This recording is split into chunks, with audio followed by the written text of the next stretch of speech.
નમસ્કાર મિત્રો, અક્ષર અકાદમીના online platform પર હું પ્રોફેસર ડૉક્ટર બિસ્સી રાઠોડ આપનું સ્વાગત કરું છું. મિત્રો, ટૂંક સમયમાં પીએસઆઈની પરીક્ષા આવી રહી છે અને પીએસઆઈની જે પરીક્ષા છે એમાં ગુજરાતીનું જે પેપર છે એ પેપરમાં અહેવાલ લેખન પૂછાય છે.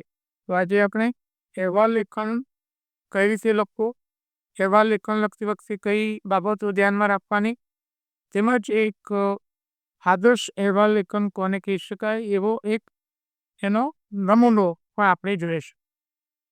મિત્રો, અહેવાલ લેખન માત્ર પીએસઆઈની પરીક્ષા નહીં, જીપીએસસી 1-2ની પરીક્ષામાં પણ પૂછાય છે અને જે એસટીઆઈની જે પરીક્ષા છે, જે મુખ્ય પરીક્ષા લેવાશે એમાં પણ આ ટોપિક પૂછાય છે.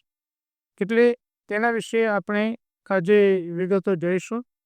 શરૂઆતથી અંત સુધી તમે આખું વિડીયો જોશો તો તમને ખૂબ ઉપયોગી પુરવાર થશે.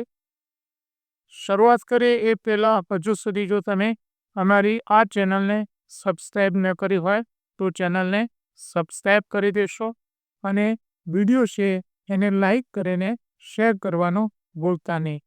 હવે આપણે જોઈશું કે અહેવાલ લેખન કઈ રીતે લખાય, કઈ બાબતો ધ્યાનમાં રાખવાની છે તે. સૌથી પહેલાં તો અહેવાલ એટલે બનેલ કોઈ ઘટના અંગે લખાણ. અહેવાલ એટલે કોઈ ઘટના બની છે તેના વિશે લખવું તે. અહેવાલ એટલે જે બની ગયું છે તેના વિશે લખવું તે. એટલે કે સાદા શબ્દોમાં અહેવાલ એટલે કે બની ગયેલી કોઈ ઘટના વિશે લખવું તે. હવે આ જે અહેવાલ છે એનો વિષય શું હોઈ શકે? તો એ સમાચારની કોઈ ઘટના હોઈ શકે. સમાચારની ઘટના એટલે ન્યૂઝ સ્ટોરી. કોઈ અકસ્માત થયો હતો તેની વિગત છે. છાપામાં બીજી કોઈ જો વિગત આવતી હોય તો તે. કુદરતી આફતો જેવી કે ધરતીકંપ, પૂર છે, વાવાઝોડું છે, રાઈટ.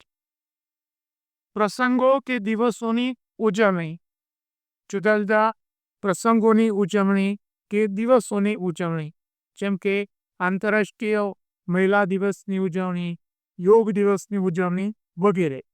સ્થળની મુલાકાત, કોઈ સ્થળની મુલાકાત કે કોઈ સેમિનાર યોજાયો છે વગેરેનો અહેવાલ બાબતો.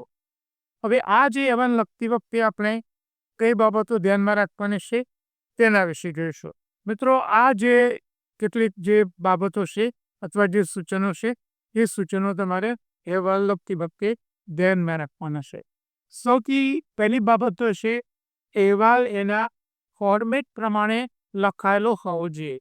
હવે એનું ફોર્મેટ કેવું આવે તો એનો આધાર એ અહેવાલ કેવા પ્રકારનો છે એના ઉપર નિર્ભર કરે છે. એટલે અહેવાલના પ્રકાર વિશે હું તમને થોડીક વિગત જણાવીશ ત્યારે તમને આ મુદ્દો વધારે સમજાશે. એટલે કે અહેવાલ એનો જે ફોર્મેટ છે એ ફોર્મેટ પ્રમાણે લખાયેલો હોવો જોઈએ. બીજો મુદ્દો, સૌથી પહેલાં અહેવાલ લખો એ પહેલાં એનો હેતુ, ક્યાં લખવાનો હેતુ શું છે તે, અને એનો વિષય જાણી લો કે તમારે શાના વિશે લખવાનું છે તે. શા માટે અહેવાલ લખો છો અને કયા વિષય અંગે અહેવાલ લખો છો એ તમે જાણી લો. હા, એના પછીનો મુદ્દો ખૂબ મહત્વનો છે.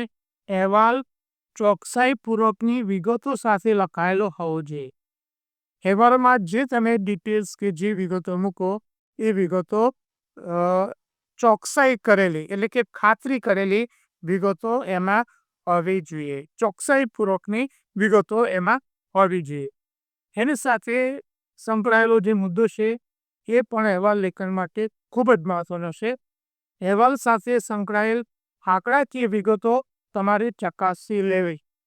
દાખલા તરીકે કોઈ જગ્યાએ રક્તદાન શિબિરનો તમારે અહેવાલ લખવાનો હોય તો તેમાં કેટલા લોકોએ રક્તદાનમાં ભાગ લીધો, કેટલું બોટલ બ્લડ છે એ કલેક્ટ કરવામાં આવ્યો, આ બધી વિગતો, આંકડાકીય જે વિગતો છે એ વિગતો તમારે ધ્યાનમાં રાખવાની. અને મિત્રો, તમને બધાને મારી એક સલાહ એ છે કે જ્યારે પણ તમે અહેવાલ લખતા હો ત્યારે જે વિશેષણનો તમે જ્યારે ઉપયોગ કરો છો ત્યારે એમાં જે અનિશ્ચિત સંખ્યાવાચક વિશેષણો છે એની જગ્યાએ તમે નિશ્ચિત સંખ્યાવાચક વિશેષણોનો ઉપયોગ કરો. દાખલા તરીકે કોઈ સેમિનાર છે, તેમાં કેટલા લોકો હાજર રહ્યા, તો તમે એમ લખો કે ઘણા લોકો હાજર રહ્યા હતા. એવું નહીં, પણ ચોક્કસ તમે આંકડો લખો. અહેવાલ માટે આ આંકડાકીય જે માહિતી છે એ ખૂબ જ મહત્વની બાબત છે. એના પછીનો મુદ્દો એ પણ અહેવાલનું અગત્યનું લક્ષણ છે ને તમારે એ ધ્યાનમાં રાખવાનું છે. અહેવાલની ઘટનાઓ સમયાનુસાર ક્રમ પ્રમાણે હોવી જોઈએ. એટલે આ મુદ્દો તમારે ખાસ ધ્યાનમાં રાખવાનો છે. અહેવાલ લખો ત્યારે તમે જે વિગતો લખો છો એ વિગતો કયા ક્રમમાં હોવી જોઈએ? સમય અનુસાર ક્રમ પ્રમાણે. એટલે કે પહેલાં શું થયું, એના પછી શું થયું અને અંતે શું થયું, એ ક્રમમાં જ લખવું જોઈએ. તમે અહેવાલ કોઈ વિશે લખતા હો અને તમે પહેલું જ વાક્ય ત્યાં લખો કે ત્યાં કાર્યક્રમમાં ખૂબ જ મજા આવી, જલસા કર્યા અથવા છૂટા પડ્યા, એ બધી વિગતો અંતે આવે. એટલે અહેવાલ લખતી વખતે કાર્યક્રમની શરૂઆત કઈ રીતે થઈ, દીપ પ્રાગટ્યથી, પ્રાર્થનાથી, મહેમાનના સ્વાગતથી, અધ્યક્ષસ્થાનની જાહેરાતથી વગેરે જે બાબત છે એ તમારે સ્વાગત પ્રવચનથી, આ બધી વિગતો શરૂઆતમાં આવે. એના પછીનો જે મુદ્દો છે, અહેવાલના જે તથ્યો છે, માહિતી એકઠી કરવા માટે IWN1H નો ઉપયોગ. મિત્રો, આ જે ટેકનિક છે તમને ખૂબ ઉપયોગી થશે જ્યારે પણ અહેવાલ લખો ત્યારે. હવે 5Ws એટલે શું? તો પહેલો મુદ્દો છે વોટ. વોટ એટલે શું થયું તે, રાઈટ. બીજો મુદ્દો છે વેર, કઈ જગ્યાએ થયું તે. ત્રીજો મુદ્દો છે વેન, ક્યારે થયું તે. ત્રીજો મુદ્દો છે વેન. ચોથો મુદ્દો છે વાય, તે શા માટે થયું તે.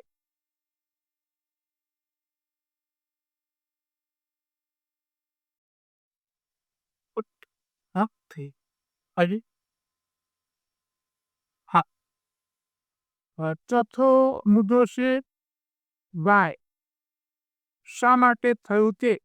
અને પાંચમો મુદ્દો છે હુ, એમાં કઈ વ્યક્તિઓ એની સાથે જોડાયેલી છે તે. અને જે 1H છે તે હાઉ, કઈ રીતે થયું કે.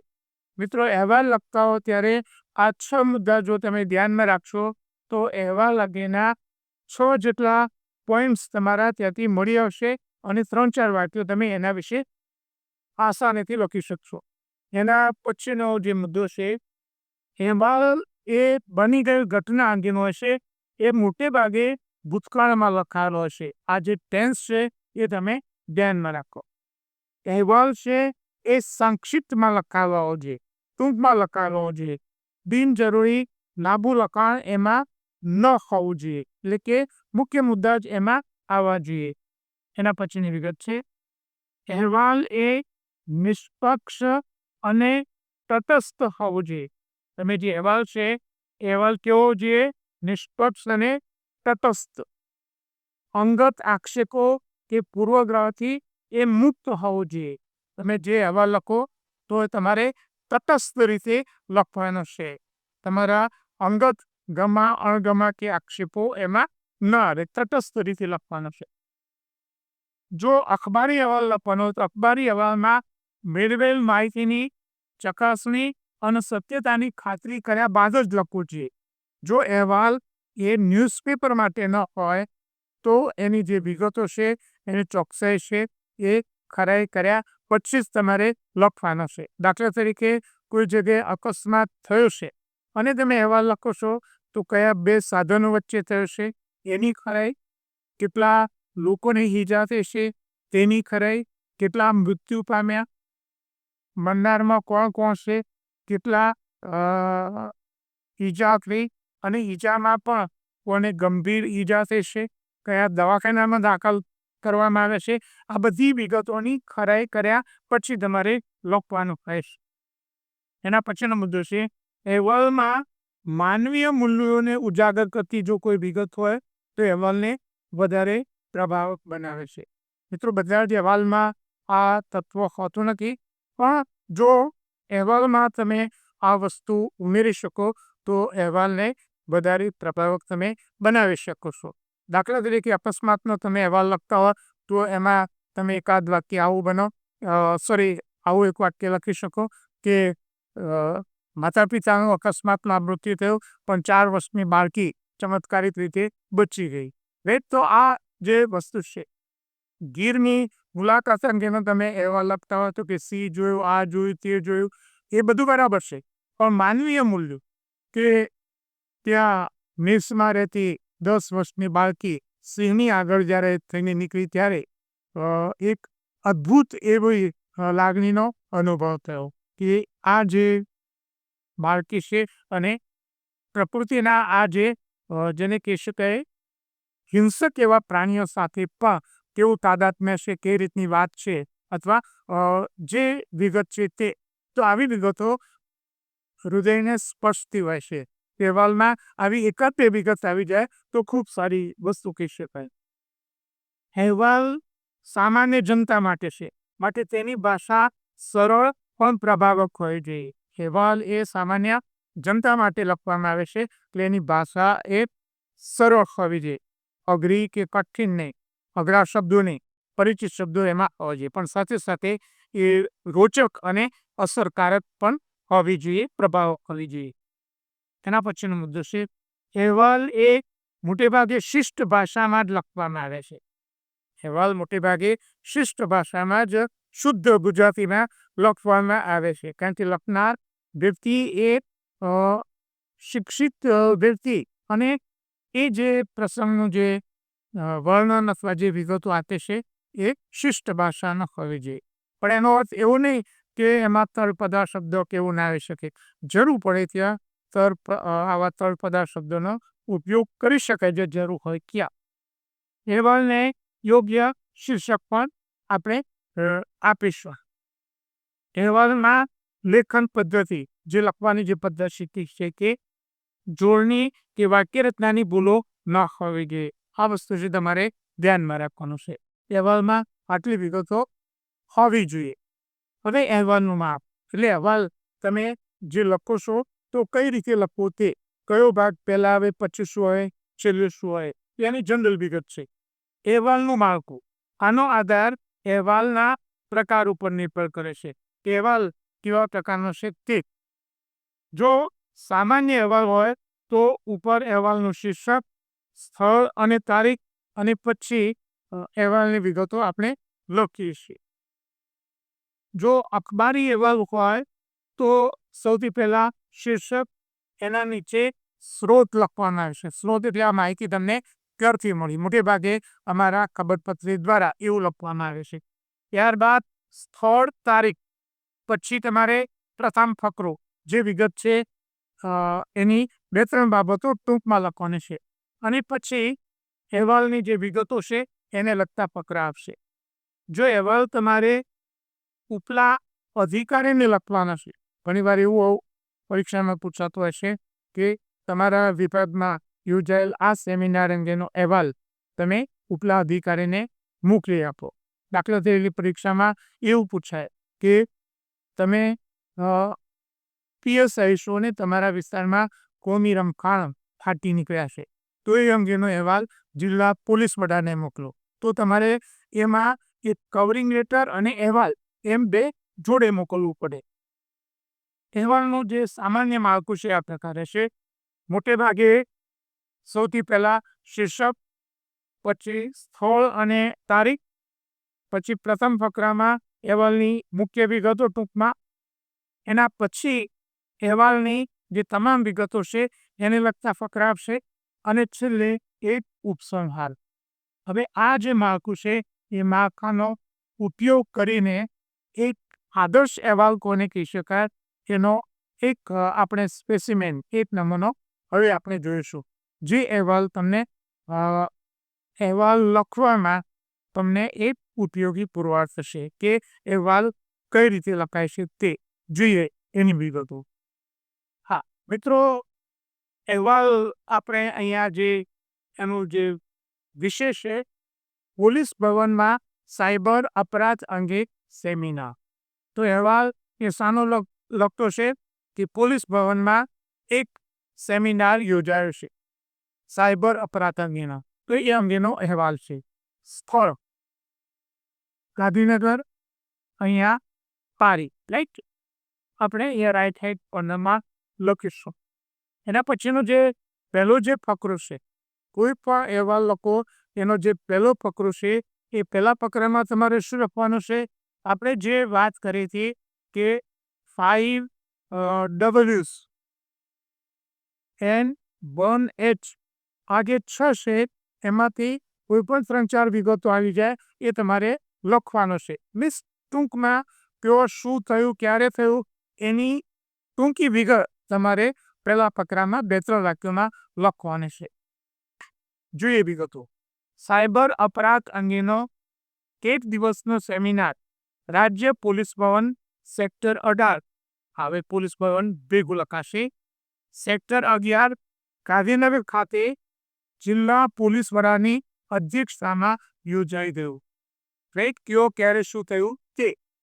સેમિનારમાં ઉત્તર ગુજરાતના જિલ્લાઓમાંથી 50 PSI, 85 ASI અને 120 હેડ કોન્સ્ટેબલોએ ભાગ લીધો. તો આ અહેવાલનો પહેલો ફકરો છે. કયો ક્યારે શું થયું તેની વિગત. 5 Ws અને 1H છે, એમાંથી 3-4 મુદ્દા એમાં આવશે. એના પછીના જે ફકરા છે એ ફકરામાં કાર્યક્રમની શરૂઆતથી અંત સુધી કઈ બાબતો થઈ એ તમારે એ ક્રમ પ્રમાણે આવશે. જે વિગતો. સેમિનારની શરૂઆત પ્રાર્થના અને દીપ પ્રાગટ્યથી કરવામાં આવી. પ્રથમ સેશનમાં મહાનુભાવોના વક્તવ્યો રજૂ કરાયા. પહેલા સેશનમાં વિષય અહીંયા થોડી ભૂલ છે. વિષય નિષ્ણાત તરીકે ઉપસ્થિત હાઈકોર્ટના વિદ્વાન વકીલ ચ. આપણે કોઈનું નામ લખતા નથી એટલે આ સંકેત અક્ષરો છે. ચ. એ સાયબર અપરાધની વ્યાખ્યા સમજાવી. આ અપરાધ અન્ય ગુનાઓથી કઈ રીતે અલગ પડે છે તથા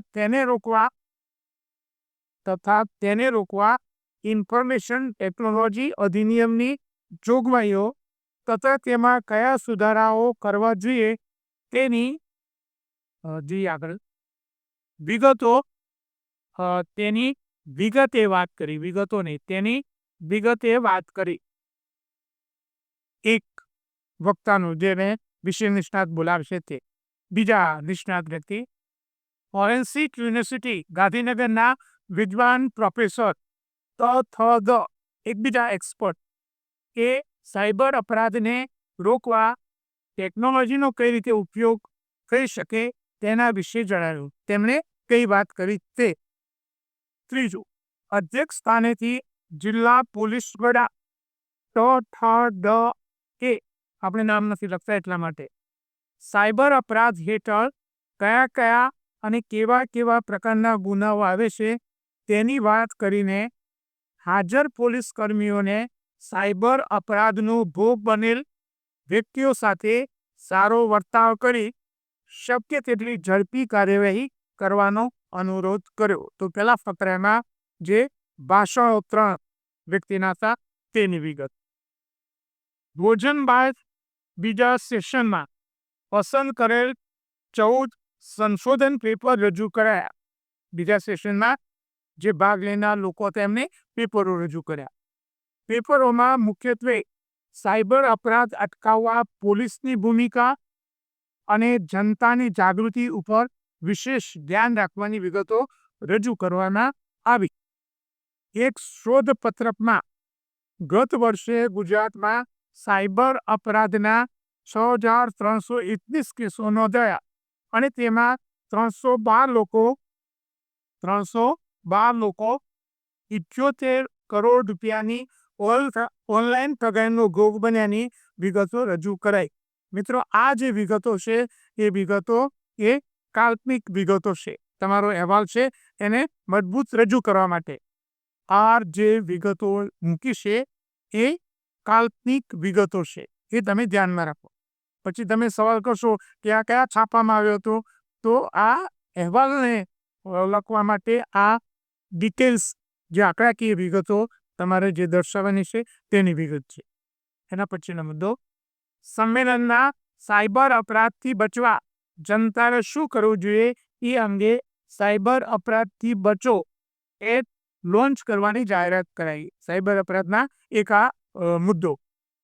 જનજાગૃતિના ભાગરૂપે, હવે જનજાગૃતિ બે ભેગું લખાશે, ભાગરૂપે સેમિનારમાં ફોરેન્સિક યુનિવર્સિટીના 150 વિદ્યાર્થીઓએ ભાગ લીધો. સેમિનારને અંતે કાર્યક્રમનું સમાપન.